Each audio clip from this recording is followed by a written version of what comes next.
kubakwatibwa ate ku musango gwa Diana Skies eyattibwa mu apartment y'Ekyanja aleeteddwa mu kooti wano era n'asomerwa emisango esatu okuli ogwa rape, murder kwekusa ne robbery. Okusinziira ku akubawaabi akigambibwa nti ono yeenyigira era alina kyamanyi ku kufa wamu n'okurepinga n'okubbibwa ebintu bya Diana Skies era ono asimbiddwa mu maaso g'omulamuzi era ng'amannya ge ye Wasiba Marvin ono wa myaka 22 era bw'atyo asindikiddwa eruzira mpaka ng'ennaku z'omwezi 3 March ate gy'agenda okukomawo ate baddemu okuba ate nga bamusomera mu ngeri emu oba endala ng'okunoonyereza kukyagenda mu maaso. So far bakwata asikali ono gutoogerako ya asikali yali yakuuma ekifo okusinziira ku poliisi ku statement gye nakusomera luli yalaga nti asikali bamusanga n'ebimu n'ebintu by'omugenzi era n'akwatibwa n'abalala 2. Poliisi egamba nti bali ekyabanoonya naye sofa ono emulina era amaze okuba ate ng'asindikibwa eruzira ate ajja kudda ennaku z'omwezi nga 3. Sofa bamugambye wano munda nti omusango gwaliko gwa naggomola nnyo era atakkirizibwa kubaako kyayogera wano nti kooti eno emuleese ezijja si kuba ate nga emusomera misango oba terina buyinza bumuwozesa era tujja musuubira okuba ate nga okunoonyereza kuwedde bajja kuba bamusirika mu high court because omusango gwaliko gwa murder, rape ne robbery. Byebyo kakutereyo ku ensonga za Diana Skies era ng'essaawa yakakati omugenzi era omwana mulenzi oyo yakwatibwa nga number 1 suspect. Ono yagamba ki? Amawulire agasinze okunsanyusa olunaku lwa leero omuvubuka ono ateeberezebwa okuba nga yatta Diana Sky bamulese mu kooti. Tubadde tusaba abali mu kooti mutuweeyo ku bintu ebivudde mu kooti nga tubitegeera si lulimi lw'abalooya twagala tumanye. I strongly affirm bamuteeka yeruzira kufiirayo yaani yamutuma yatuuka atya okubeera nga ye suspect ye yasookebwa ajja atya okubeera nga yalina ebintu by'omugenzi tweyanziza nnyo. Tuvuddewo ono yavuddeyo okugamba ku Nammeere mugambye nti luba olunaku lukya lumu nga naawe tokyalina amaanyi ago g'okozesa ag'ekitalo. Buli kintu kyonna kye bakuwa ekitandikira ne bwe kikoma olunaku nalwo luli kya mu nsi muno nga nawe Nammeere nawe tokyasobola kukozesa maanyi g'oyagala okukozesa ku bantu. Nammeere olunaku lwaleero yakumyewo n'agamba agenda kutwala omukyala yali aholdinze kaadi ya North mu kooti agenda okulaba nga amuliyirira expense zonna ze yateekamu okuddamu okuloopa omusango nti bamubbye akalulu. Nammeere simanyi gwe muntu ali eyo kikyoyinza mulowooleza naye Nammeere kimala akalulu ffenna tukimanyi nti singa tezaali order from above akalulu tewandibadde ng'okawangula. Ffenna tukimanyi nti singa kooti z'e Uganda zaali zikola ng'era amateeka bwe gasoma singa abantu abasinga emisango gibakka muve era singa temuli mu bifo bye mulimu naye olw'okubanga mulina order from above kyeyogera ne kooti nayo kyesalawo. Kooti tekyasalawo ekyo kibeera ku ground oba kituufu. Kooti esalawo nga order from above yonna weebeze. Agambye omukyala ono ayagala amusiguukulule ne mu Masaka era ayagala amuliyirira obukadde obutakasoba wansi wa 4. Kiki ky'oyinza okuba ng'ogamba ku nsonga eyo because sometimes we talk and people think that we talk too much. Kati gwe mbuulira manye abali mu comment section most of the time you know even more than embeera bwetyo bweri fanti tubaawo just kubanga tukutuusaako buli kimu ekitambula ekigenda mu maaso waneno mu ggwanga Uganda. Geega amawulire mugawulidde ate ono agambye nti munnange tufunye stories nti mubadde mukyatenda story ya Diana Skies nti naye story ziriwo ezikutte omubabiro oba ezikutte wansi ne waggulu. Story ya Diana Skies waliwo eno story ya Pamela naye ono agambye nti ate story ya Shadia yo ndalamu. Tubadde tukyatenda story ya Diana Skies neya Pamela ow'emukono ku UCU nga almost enfa eri close okubeera nti yemu ne zireeta story endala ey'omwana omuwala Kadaama abadde yakava ku kyeyo eyaziikiddwa olunaku olw'eggulu omuwala wuyo waggulu mu kuteereddewo bamuyita Nansamba Shadia kati woolabira bino mugenzi naye yasobodde okuva mu bulamu bw'ensi eno omwala oyo yakoma mu Novemba okusinziira ku mikwano gye gy'abadde akola nagyo mu kampani gye bawangalira mu Kuwait kampani eyitibwa El Kashab omwala oyo abadde ng'asindika ssente e Uganda ku muntu agambibwa okuba nti oba ye boyfriend oba mukwano gwe ekimu ku byo omwala bw'akomawo ayagala kulaba akasente ke wabadde akateeka oba baateesa kukola bizinensi oba ki anything kati omwala akasente nga takalaba kati wakati awo omwala ndowooza atuuka bimusobera yeekyawa ndowooza obuzibu bwonna bwavaawo nabanja ono tayagala kuleeta kasente oba tayagala kulaga bizinensi weeri niwabaawo okusika omuguwa okwali awo ekyaddiira ku kulwanagana ndowooza omwala obulamu bwawe buba bunafu kakkana omwala addusiddwa wa mu ddwaliro omwala gye yakutukira era omwala ono yaziikiddwa olunaku olw'eggulu naye nga ekyamuviddeko okufa kasente ke jjukira yakoma mu Novemba mbala mu Novemba Desemba January uno Feb kati kitegeeza emyezi 3 gy'abadde yakamala e Uganda naye yali yasaba liivu mu kampani gy'abadde akoleramu okusinziira ku mikwano gye mu kampani gy'abadde akolera mu Kuwait. Now abaana abawala njagala nnyo mwegendereze engeri gye mugenda okukwata mu financial management eno alisti ate nandigambye mwesiga abazadde ne n'abazadde abamu okusinga ku mawulire ge tulabye abazadde abamu beefuulidde abaana ne batwala emmaali yaabwe emikwano nagyo kyekimu oba omuntu atereke nga ssente ze akomengawo ye kennyini yeekolerenga ebintu bye ndowooza bukyandibadde so kive nga gy'oli gwe okuzikozesa obubi oba okuzikozesa obulungi ndowooza bukyandibadde mu ndowooza yange ndowooza kirowooze kuba kati ndowooza tokyasobola kwesiga muntu ne waba wa famire ng'omwesigiza akasenteko okusinziira kati ku rate abaana abawala abava ku kyewo gye bafiiramu kibi nnyo naddala nti mu space ya mwezi gumu tulaba abawala balina enfa gye bafaamu etategerekeka mukama jangu otaasa ensi yo. Bwe bityo mawulire si malungi gonna getuwulira era nga byonna bikwasa ennaku kankungere mwana mulenzi ng'atuwa sitole ya Diana Skies. Mu kufa kwa Diana Skies oyo omuvubuka gwe bayita Marvin bamukwata. Marvin yali akolanga security guard eyali akuuma zino apartments mu Kyanja naye okusinziira ku kunoonyereza okwaliwo essaawa eyo nga kiwunzikira ku sayidi ye nga poliisi balina okugenda naye. Olunaku olwaleero mutabani wa Nakalanzi kankuweereze ekibadde ku Stay Hall mu Kampala Marvin bamuleese mu kkooti. Marvin ne bamusayira emisango 3 okusinziira ku kunoonyereza okwaliwo n'okunoonyereza kwe kutuuse essaawa eno mubaddemu omusango gw'obutemu mubaddemu omusango gw'okukwata ogwa rape. Jukira kigambibwa nti n'omugenzi bamusobyako bamukwata. Ekirala mubaddemu aggravated robbery okusinziira nti ebintu ebimu babisanga n'ono asukaali n'ono omusajja eyali akuuma ku zino apartments mu Kyanja. So kati ku sayidi zonna kibadde kigwerawowe nga tasobola kusimatuka kugenda mu kkomera. Awo nga tuvuddewo era nga tweyongeddeyo mu mawulire ag'enjawulo waliwo obutambi obwafulumye w'omwana mulenzi Zoganya. Obutambi obwo butambudde nnyo era abantu babwogeredde wabula ono avuddeyo kubanga amudifendinga era mu bigambo bye yogedde bw'ati.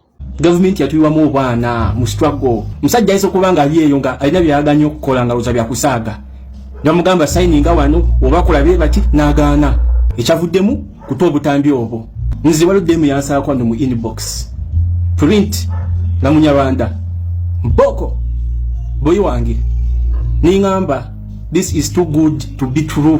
Sebo nga yankuba n'amanda appointment amajja natekako ku mobile money nezijukira drone yange nangamba nti PTA information eriwo bagenda kubateekamu Bunyarwanda bagenda kubateekamu buddemu obunyirira bujje bubakwane bujje bubakuba amanda bubateekemu ssente oba ogenze ka meetinga omanda we kaba kagina ku recordinga buli kimu mu magezi oba ozeeyo home base ne bakugamba kati page yo tujagala ne bakugamba ogina kukola video nga okuba president wo his excellence Bobby ogina kukola video nga osusuta government bw'ogaana tugina kuyirizinga katambi oba oza bya kusaaga ne bakusindikirako sample nga demu yakukubya amanda mu inbox nakuweereza ssente appointment nagikuwa hotel buli kimu nakisasula nga demu buli kimu yakirekodinze mu magezi naku zino recorda tezibeera nga biri ebyedda omutayambala obuwaani nga buliko kamera omutabya ne handbag ye nga wali zipu kuliko kamera handbag nakiteeka wali ku meeza nakitunuza ku direction y'ekitanda ne recording buli kimu kyemukola ku kitanda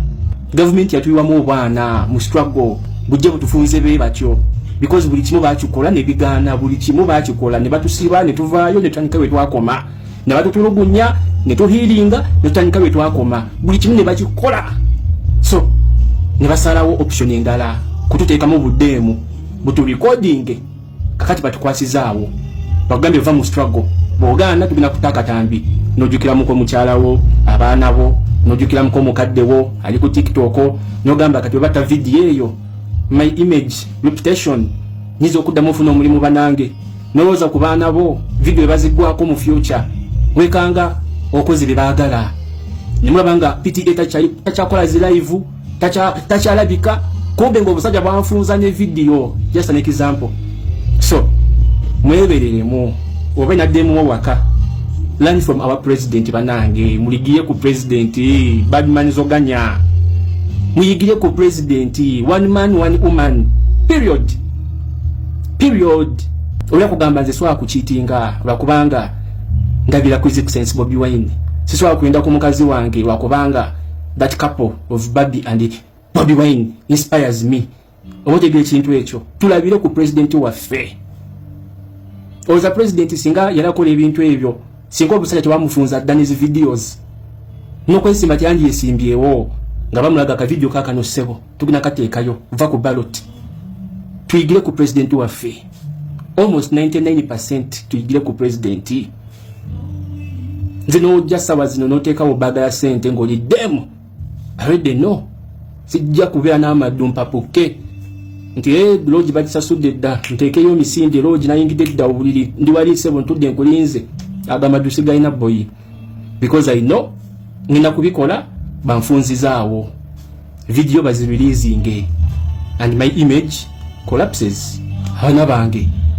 mukyala wo golese waka akwesiga bulijjo nti oli mu struggle nalaba ebyekisiru nga bitwendikako tuyigire ku president PTA Daily Star nga tweyongerayo waliwo n'amawulire amalala gakutte abantu omubabiro era gasinze okuba nga nago geewuunyisa ga mwana mulenzi agambibwa okutta manager wa hotel era ng'omanager oyo yali mukyala wa DPC era teyakoma okwo natta ne asikari kigambibwa nti omwana mulenzi ono ehoteri eyo yali yagigendamukko era n'akampingayokko ng'alina akasente kigambibwa mbu ne ssente ezo yabba ssente za anko we miliyoni 8 yewe yamala okubba miliyoni 8 ezo n'ayita girlfriend we ne bagenda ne bakampingayo okumalira ddala week nga balya ku miliyoni 8 ejo era kigambibwa nti oyo mulenzi yali client waabo nga bamumanyi mulungi era nga bamutegeera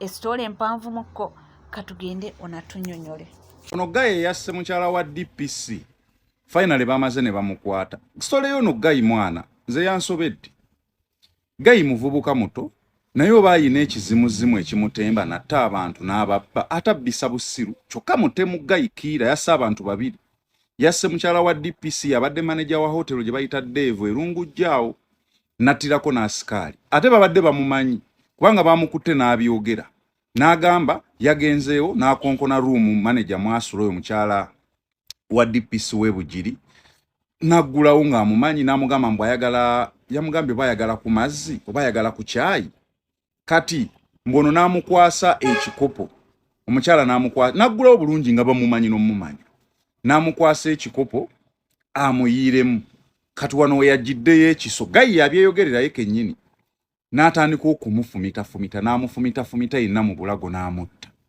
bwe yamaze n'agenda ne ku asikaali mu ruumu ye naye n'amufumita n'amutta. Okusinziira ku Guy ebigambo byayogera, wabaddewo emmotoka Harrier Kawundo n'agivuga n'agitwala. N'atwala laptop n'essimu ya mukyala wa DPC. Kakati Guy yagambye mbu naye tamanyi kimutemba. Gweteberezaamu naye yagambye tamanyi kimutemba. Actually we baamukutte baamusanze n'ebbaluwa empandiike ng'agamba bannaye munsaasire, obulamu bwange buli matiga, simanyi kyendiko, funa ekintu ekintemba nga kiba kyagala kunziteewo abantu mbabbe.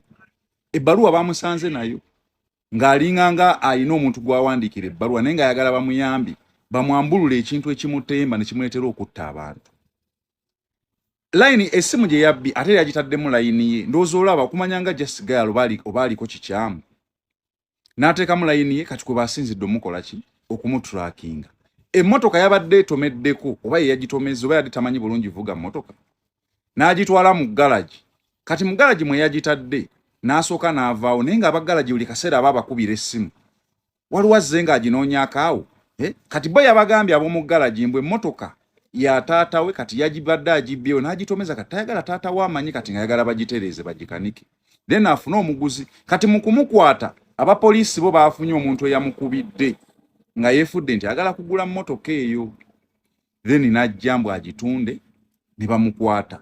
Neggwe abantu gye bali nga bayina ebyawongwe nga Guy muvubuka naye okutta omuntu akiraba kateeberezaamu mukazi wa DPC golooza ki ekigenda otuuka ku Guy oyo. Bamuyita Sempala. Baba Sempala baba bafumbe. Baba babeddira ki naye muganda wange. Akake kaweddemu dda bamaze ne bamukwata. Story nagiraba luli ne sijoogerako paka we bamaze ne bamukwata. Ye kennyini ne yeeyogerera ne ngamba kanjibawe. Waliwo abantu ababbi ng'obubbi buviira ddala mu kika ewaabwe. Nga tweyongerayo mu mawulire ag'enjawulo n'avuddeyo officially okuba nga wishinga omukolo Robert Kyagulanyi Ssentamu aka Bobi Wine happy birthday.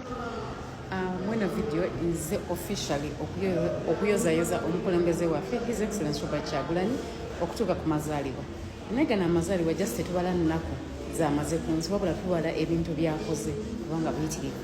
Mwabadde tebakimanyi abamu ku ffe tuyise mikono gya His Excellency Bobi Wine okumala emyaka mingi era azze ng'atuguluminga ng'abakulembeze aba Uganda eddako eba Uganda empya era tumwenyumirizaamu nnyo kubanga atubuulirire tuvudde wala naye okuba nga twali Makerere nga tuli bayizi tuli bakulembeze ne tumutuukirira nti twagala kuzimba pipopa mu institutions ne tuzizimba era n'atusupportinga.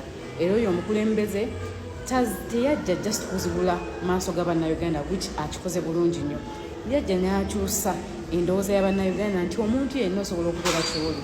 Era ndowooza mulabye abaana bangi ddala ab'omu ghetto baavuddeyo ne beesimbawo mu kisanja kino. Ekyo kiraga ki influence.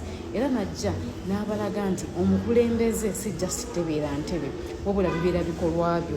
Era ndowooza mulabye influence ye tugeze yatugamba ffenna tukwate national flag ffenna national flag ne tutuuka ku mutima era ne tugyagala. So takyusiza just political scene akyusiza ne economic scene. Ndowooza mwalaba abaana batambula buli wamu nga batunda merchandise ya NUP wabula nga batunda ne national flags. Era oyo omukulembeze si wa bulijjo. Actually omukulembeze bw'atyo ayina eyo influence gwe twetaaga okubeera omukulembeze w'eggwanga era ekirungi mwamulonda obulune mubumuyiira. Era nga yenna gy'oli His Excellency Robert Kyagulanyi Ssentamu nkwebaza otukwatako ettofaali. Abantu abasinga by the way mulabye abantu abangi nga babadde beesimba nyumbululu nga baagwa emyaka n'emyaka ne president yabawandako eddusu abantu ne babalonda. Ekyo kibeera ki? Kubeera mukisa. Mukama yamuwa omukisa naye n'agututeekamu era nga ffe abamu naffe tufuuse kye olw'okuba ye kubanga naffe yatukwatako era tumweyanza era tusaba yeeyongera okukwata ku bantu abalala bangi abavubuka bangi era ffe nga bavuka tujja kubeerawo tumuwagira tujja kubeerawo nga ekirowoozo kye yayina oba kyakyayina oba ekirooto kye ekyokufuga eggwanga tugenda naffe kusigala nga tukivujjirira tukifukirira tukiwotaringa paka wekinaatuukirira. Era nkiwa Bannayuganda mwenna mwakiteekamu effort yammwe era mbakubiriza mweyongere okiteekamu effort tujja kufuna omukulembeze Uganda gwe yeetaaga. Happy birthday His Excellency Robert Kyagulanyi Ssentamu. Weebale kubanga weekomidde ku Legit TV 256 tuweerabira kubanga osubscribinga ringinga that notification bell sharinga likinga ebisigadde butereeva amawulire nja kubanga nga kuwa era nja kubanga nga kutuusa koona wole wonna wasinzidde. Nkugamba bugambye nti gwe tuula butuuzikalira nywera buli kyetaaga okubanga omanya nja kubanga nkikutuusaako wona wale wonna w'osinzidde. Sigala naffe tukyalina amawulire mangi nnyo agolina okuba nga otegeera.